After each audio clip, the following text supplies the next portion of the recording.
Oke. Nah, untuk mengetahui suara pelanggan atau kita harus tahu apa yang pelanggan mau dalam mengembangkan produk, tadi dibilangnya KFD itu dilakukan pada saat produk didesain, dikembangkan, mulai dibangun, dites sampai dikomersialisasi. Jadi sebelum produk itu dikomersialisasi, bahkan ketika dia dikomersialisasi, sebelum dia dipensiunkan itu kita selalu mendengarkan suara pelanggan. Nah, bagaimana cara kita mendengarkan suara pelanggan? Ada banyak cara sebenarnya. Kita bisa melakukan survei. Biasa kalau kita lihat survei di YouTube atau di Twitter, dengan kita melihat customer feedback, banyak-banyak cara untuk melihat suara pelanggan. Jadi kita bisa bertanya di Twitter dan tunggu pelanggan menjawab, atau kita bisa bagi survei di jalanan atau survei lewat Google Form. Banyak cara ya untuk mendapatkan suara pelanggan, dan pelanggan kan biasa juga kalau komplain atau apa dia pasti akan komunikasikan ke perusahaan, entah itu lewat call center, entah lewat Instagram, lewat Twitter, lewat DM, lewat SMS, banyak toh pelanggan bisa kasih tahu ke perusahaan apa yang dia suka dan tidak suka. Nah, yang saya mau bahas hari ini adalah satu metode untuk mendengarkan suara pelanggan selain tadi survei dan dari komplain di call center dan lain-lain. Ada satu metode yang namanya focus group.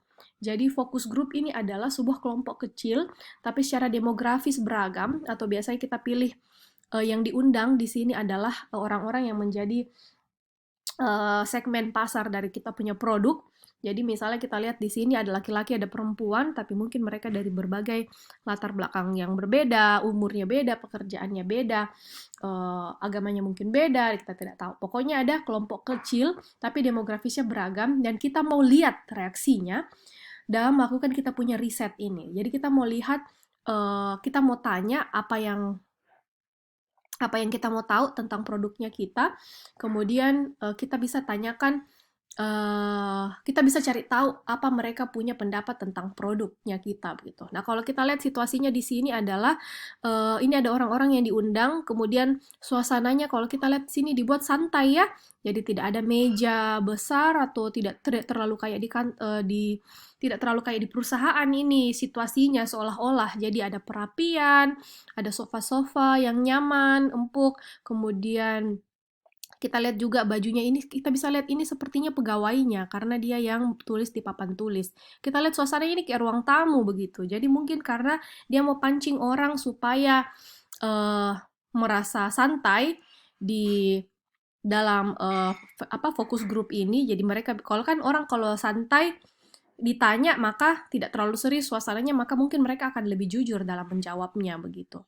Nah, kalau fokus grup ini biasanya perusahaan panggil orang atau dia buka pendaftaran, kemudian dia mau orang itu menjawab secara jujur. Karena kalau kita panggil fokus grup, terus orang yang mendaftar itu cuma bilang hal yang baik-baik saja, dan dia tidak jujur tentang apa yang memang dia keluhkan atau apa yang dia mau kritik dari produk ini, maka tidak ada gunanya begitu ya.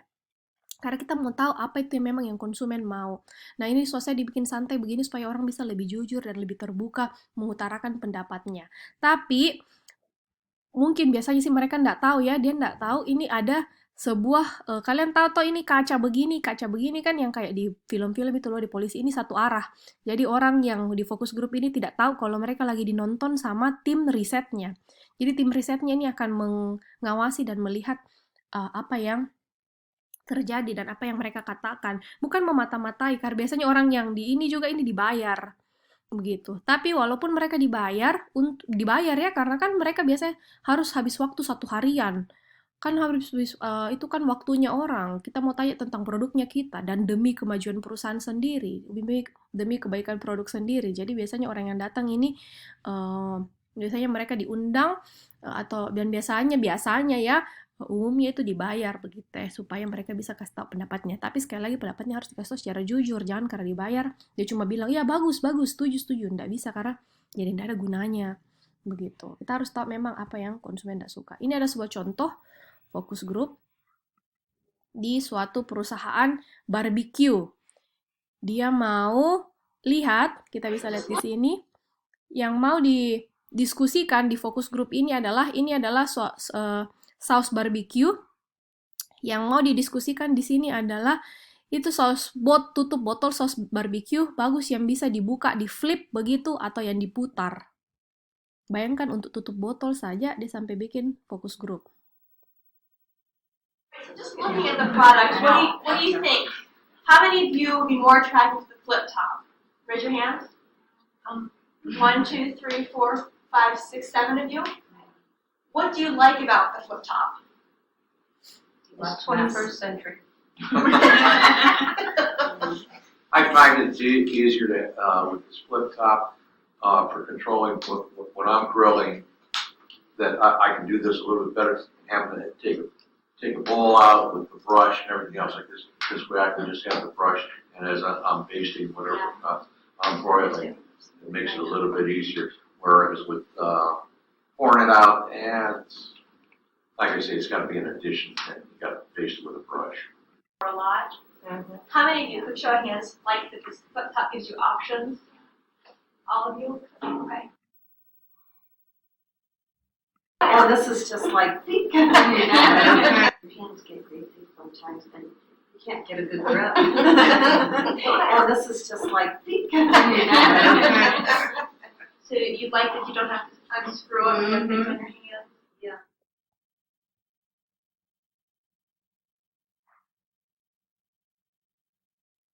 Nah, kita bisa Try lihat di both the sini. bottles like you normally use in the kitchen.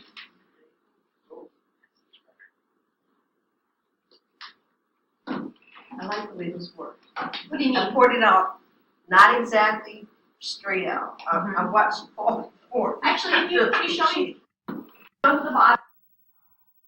Nah, kita bisa lihat di sini intinya adalah perusahaan barbecue ini dia mau ubah, dia mau bikin supaya konsumennya itu semakin suka dengan produknya, semakin nyaman dan produknya, dan dia mau lihat untuk tutup botol, untuk buka penutup botol ini saus barbecue ini yang mana yang lebih enak sebenarnya, yang di flip atau yang diputar begitu. Nah, dan untuk bikin keputusan seperti ini saja, mereka itu perusahaan itu tidak langsung bikin berdasarkan feeling, tapi dia tanya memang konsumennya, kok mau yang mana begitu.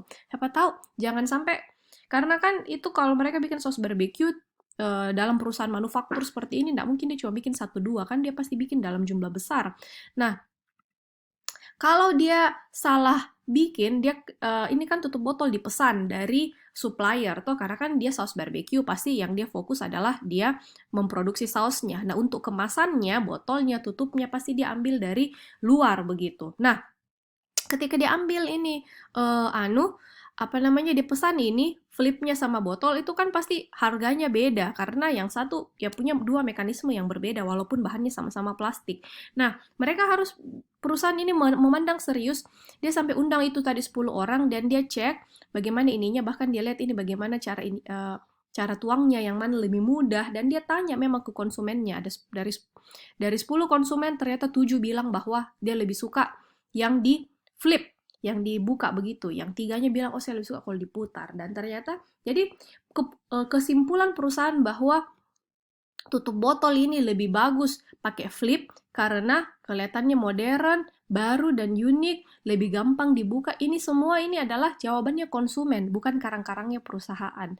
Jadi konsumen memang ditanyai dan memang mereka bilang, oh ya saya mau seperti ini. Dan ini dilakukan sama banyak perusahaan begitu. Kenapa Netflix bikin binging? Kalian tahu nggak? Suka tahu istilah binge watch, jadi nonton film berjam-jam itu dilanjut, selesai satu episode lanjut lagi satu episode lain lanjut, itu namanya binge. Nah, istilah binge itu muncul dari fokus grupnya Netflix. Jadi Netflix ketika dia mengembangkan jasa nonton digitalnya, Netflix itu tadinya perusahaannya tidak langsung ini loh, perusahaan konten digital. Dia itu waktu awal-awal berdiri tahun 2004-2005, jadi Netflix ini dikembangkan dari tahun 90-an akhir, mungkin 97-98, kemudian 2004-2005 begitu dia mulai menjadi besar. Tapi dia bisnis awalnya itu adalah sewa DVD, tapi DVD-nya bisa disewa lewat online gitu. Jadi kita sewa DVD dan datang. Nah, kemudian lama-lama berkembang menjadi konten digital seperti ini karena dia membuat fokus grup dan dilihat oh ternyata orang itu suka nonton banyak-banyak sekaligus, makanya dia muncul binge. Itu tidak dilakukan dulu sama orang lain. Jadi itu contoh Netflix. Apalagi yang lain nih? Oh ya, kalian tahu nggak fitur yang bikin Facebook terkenal? Itu kalau kalian nonton film Social Network, fitur di mana Facebook punya tulisan status in a relationship, single atau complicated, toh ada status pasangan begitu di Facebook. Nah, itu juga didapat dari komentar sebuah, bukan fokus grup sih, tapi dari komentar temannya yang Mark Zuckerberg itu yang bikin Facebook. Ada temannya komentar begitu, kemudian dia tes dan ternyata memang banyak orang yang menginginkan fitur status seseorang, bukan status pernikahan ya, status orang dalam punya pacar atau tidak, itu ternyata dia orang mau tahu itu dari sosial medianya begitu. Jadi dengan mengetahui apa yang konsumen mau, kita itu bisa memberikan produk yang lebih bagus begitu. Bayangkan yang membuat Netflix itu menjadi lebih kuat dan menjadi lebih terkenal kan karena ada opsi kita bisa nonton satu season sekaligus. Jadi biar kau mau nonton 20 episode dalam satu kali duduk, bisa. Dan ternyata memang orang mau hal itu. Dan ternyata memang orang melakukan hal itu. Dan itu yang membuat Netflix menjadi semakin laku. Menjadi laku di pasaran karena konsumen ternyata menginginkan hal tersebut dan dia sediakan, akhirnya dia bisa menangkap konsumen. Jadi konsumen sangat penting. Jadi dalam KFD ini kita mau mengumpulkan informasi dari konsumen. Apa yang konsumen mau sebenarnya? Apa yang konsumen ekspektasikan? Kemudian apa yang mendorong konsumen supaya dia bisa membeli produknya kita dan setia sang produknya kita.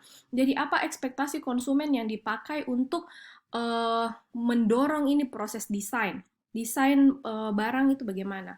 Kemudian apakah konsumen puas dengan barangnya kita? Apa yang tim desain ini bisa lakukan supaya mereka bisa mencapai kepuasan konsumen begitu kan. Kita mau tahu apa yang konsumen mau karena intinya kita mau konsumen suka dengan kita, puas dengan kita, setia dengan kita. Kalau konsumen setia dengan perusahaannya kita, ya kita bisa sustain lebih lama, kita bisa dapat untung yang lebih banyak dan lebih lama begitu karena konsumen terus-menerus mengkonsumsi barangnya kita. Jadi gunanya seperti itu. Oke, mau lagi 15 menit. Saya lanjut ke part 3.